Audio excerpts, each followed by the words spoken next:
Queridas hermanas y hermanos, si pusieron atención, la primera lectura es una alabanza no únicamente a la mujer del tiempo en que se escribió este libro del Antiguo Testamento, sino a todas aquellas mujeres que, sabiendo los talentos que tienen, los aprovechan y los utilizan en servicio del otro.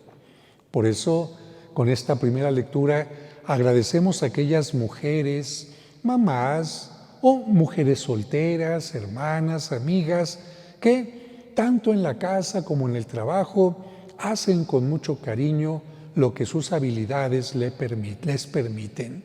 Gracias por aquellas que nos ayudan a tener una casa limpia, a tener la ropa también aseada, a tener la comida limpia y por supuesto apoyadas por los hijos, el esposo y quienes están cerca de ellos, de ellas. Que Dios les bendiga y que mucha gente aprenda, que todos aprendamos de esta característica tan peculiar que tienen. Fíjense que como a todos nos gustan las historias, nos gusta escuchar historias de las cuales podamos aprender, la forma de predicar que utilizaba Cristo estaba llena de comparaciones o parábolas porque de esa manera la gente sencilla, pescadores, campesinos, etcétera, que le escuchaban, le podían entender más fácilmente. Con parábolas o comparaciones, Jesús había invitado a sus discípulos a la fidelidad, como lo expresa la parábola del criado fiel. También les había enseñado a estar atentos y preparados, como el caso de la parábola que escuchamos el domingo pasado sobre las doncellas, las mujeres previsoras y las descuidadas que no se preocuparon de mantener su lámpara encendida. Pero en el texto del Evangelio de hoy vemos que con la parábola de los talentos Jesús hace una llamada a la responsabilidad. El talento, del griego talantón, que significa balanza o peso, era una unidad de medida monetaria utilizada en la antigüedad que podía ir desde, fíjense bien, desde 26 kilos hasta 50 kilos de plata. Es decir, que un talento no era nada despreciable. Un talento podía ser desde 26 hasta 50 kilos de plata. Si en la parábola el administrador entrega una cantidad así por cada talento a sus empleados, ¿qué significa? Que él confía en ellos, en su capacidad, en su ingenio, en su creatividad, en su sabiduría, en su responsabilidad, porque de lo contrario no se los hubiera dado. La actitud de este administrador, de este patrón, es maravillosa porque confía en sus trabajadores y este administrador representa a Dios, que siempre confía en nosotros. Pero en la parábola, ¿cómo responden los trabajadores ante esta enorme confianza y valoración que les da su Señor? El texto nos muestra dos actitudes. La primera es la de quien hace fructificar, multiplicar lo que se ha recibido. En cambio, la segunda es la de desperdiciar o esconder lo recibido. Cada una de estas actitudes tan distintas tienen también dos consecuencias distintas. Cuando el Señor llama a cuentas a los que pusieron a trabajar sus talentos, les dice: te felicito, siervo bueno y fiel, puesto que has sido fiel en cosas de poco valor, te confiaré cosas de mucho valor.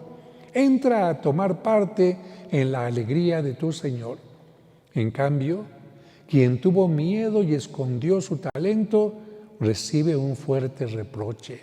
Siervo malo y perezoso, ¿por qué entonces, si tú no hiciste lo que tenías que hacer por tu cuenta, trabajarlo, etcétera, por qué no pusiste mi dinero en el banco? Porque en aquel tiempo ya existían los bancos, para que a mi regreso lo recibiera yo con intereses. En el fondo, la parábola nos muestra que podemos tener dos concepciones diferentes de Dios y de las bendiciones. Los dos primeros seguidores ven a un Dios que ama y confía en el ser humano. El tercero ve a un Dios demandante y severo, más amigo del castigo que del amor. Yo sabía que eras un hombre duro, que quieres cosechar lo que no has plantado y recoger lo que no has sembrado. En este sentido, el Evangelio de hoy nos invita a revisar 2 puntos. El primero es preguntarnos en qué tipo de Dios creemos. Si creemos en el Dios de Jesús que ama y confía en nosotros, o creemos más bien en un Dios severo y castigador. El segundo punto es ver cómo empleamos los talentos que el Señor nos ha dado. Por temor, pereza o irresponsabilidad los enterramos, o si con responsabilidad y agradecimiento los ponemos a producir. Algunos talentos que hemos recibido, entre otros, pueden ser la vida, la salud, el tiempo, la creatividad, las oportunidades. Estos talentos los aprovechamos al máximo o los desperdiciamos simplemente por decir algo que ya mencioné, el tiempo. Hay gente que está de haragana todo el tiempo y en 1 hora o 2 no hizo nada.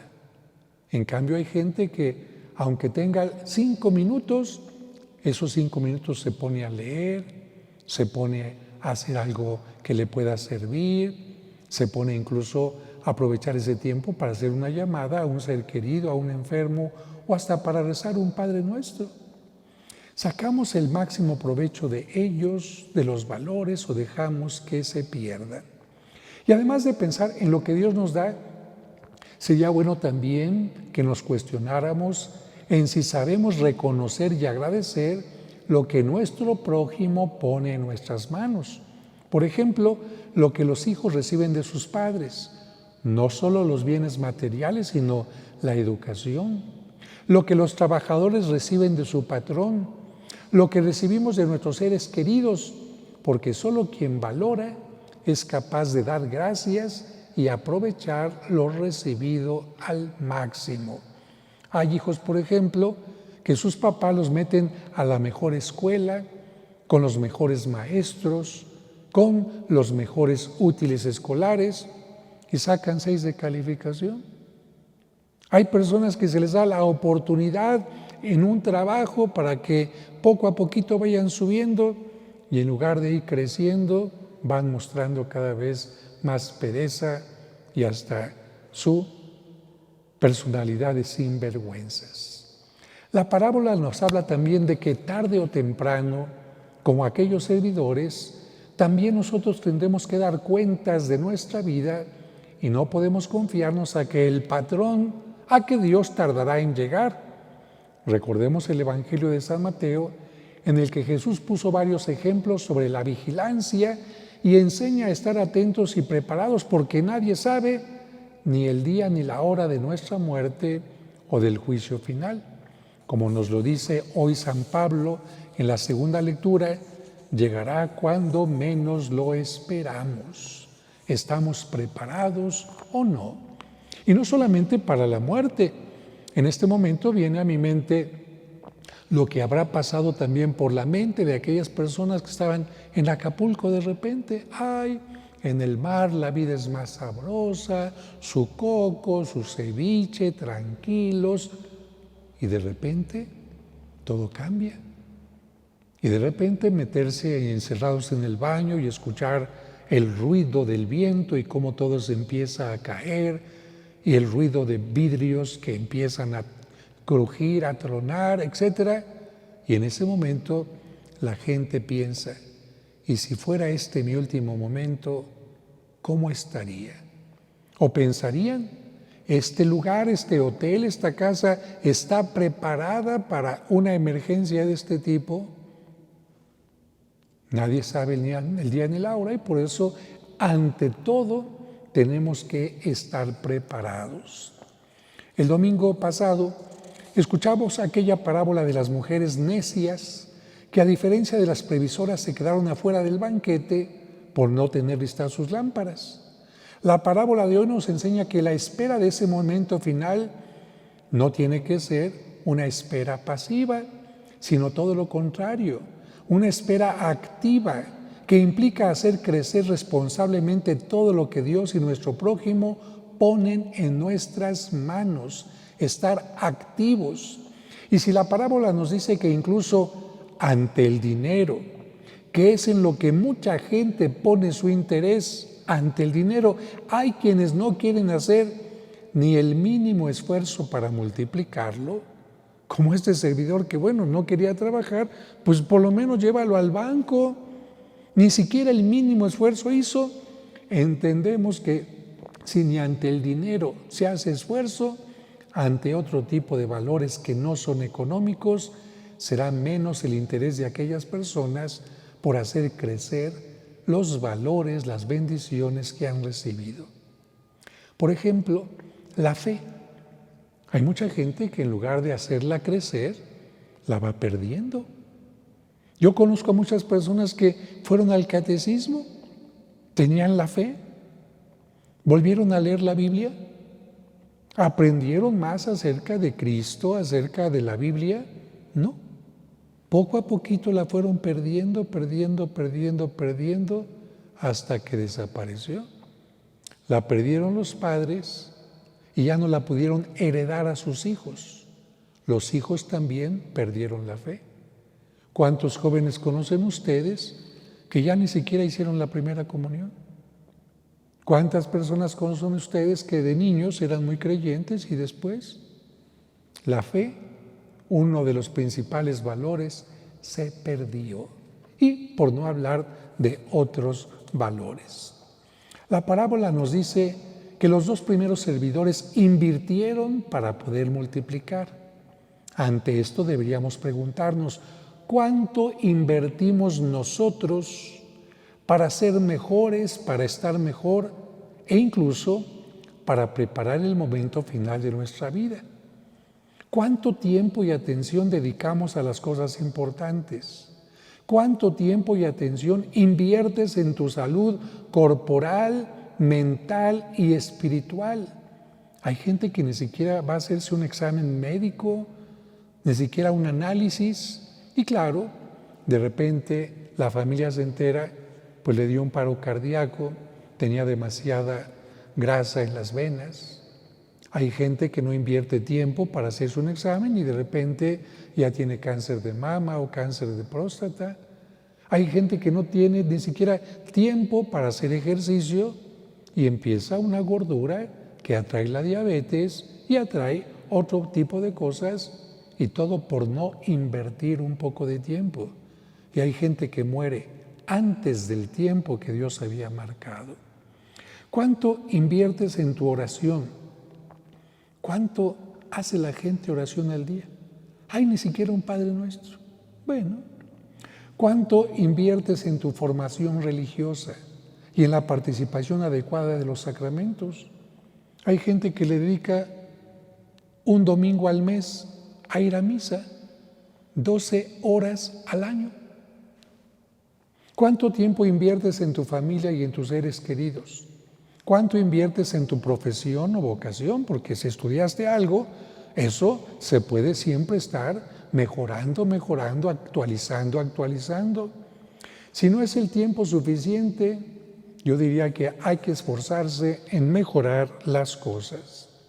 Contrario a los valores de responsabilidad, diligencia o trabajo que hemos visto en la mujer de la primera lectura, está el pecado o vicio de la pereza, que como consecuencia hace que siempre disminuyan los bienes. El perezoso nunca aumenta sus bienes, al contrario, se le van acabando. Por eso, aunque en el Evangelio el patrón dice: quítenle el talento y dénselo al que tiene 10, pues el que tiene se le dará y le sobrará, pero al que tiene poco se le quitará aún eso poco que tiene. En realidad, no es Dios o el patrón de la parábola los que quitan los talentos, sino la pereza la que nos lo quita. Una gente que trabaja constantemente siempre hace crecer su acervo. Una gente perezosa siempre va a terminar en la pobreza. Por eso yo no estoy de acuerdo en aquellos programas gubernamentales donde a la gente A los jóvenes simplemente se les da dinero sin que tengan una responsabilidad, especialmente de trabajar en el estudio o en otro tipo de cosas. Así que si nosotros no ponemos atención, se nos puede quitar todo por nuestra pereza. Y finalmente, incluso para nuestros últimos momentos en esta tierra, tenemos que invertir. Pregunta, ¿tienes ya arreglado algún plan funerario para cuando llegue tu final? ¿Velatorio, ataúd, cripta, testamento? Ciertamente no es muy agradable hablar de estas cosas, pero también es necesario hacerlo porque los seguros de vida, lo único que nos recuerdan que lo más seguro es que nos vamos a morir. Fíjense, seguro de vida no nos asegura la vida. El seguro de vida lo que te asegura es te vas a morir. Y por lo tanto, cuando te vas a morir, mejor dicho, ¿quién se va a encargar de ver lo del ataúd, lo de la tumba, pero no solamente eso?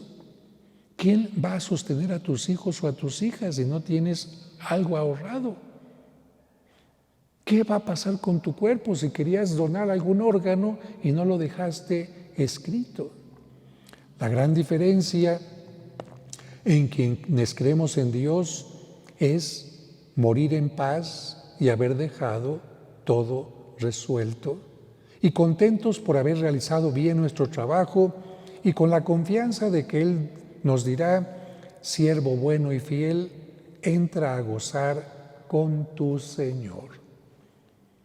Y estas lecturas se ponen precisamente al final del año litúrgico, como para decir, desde el Adviento pasado hasta ahora, espero que hayas crecido en todos los ambientes.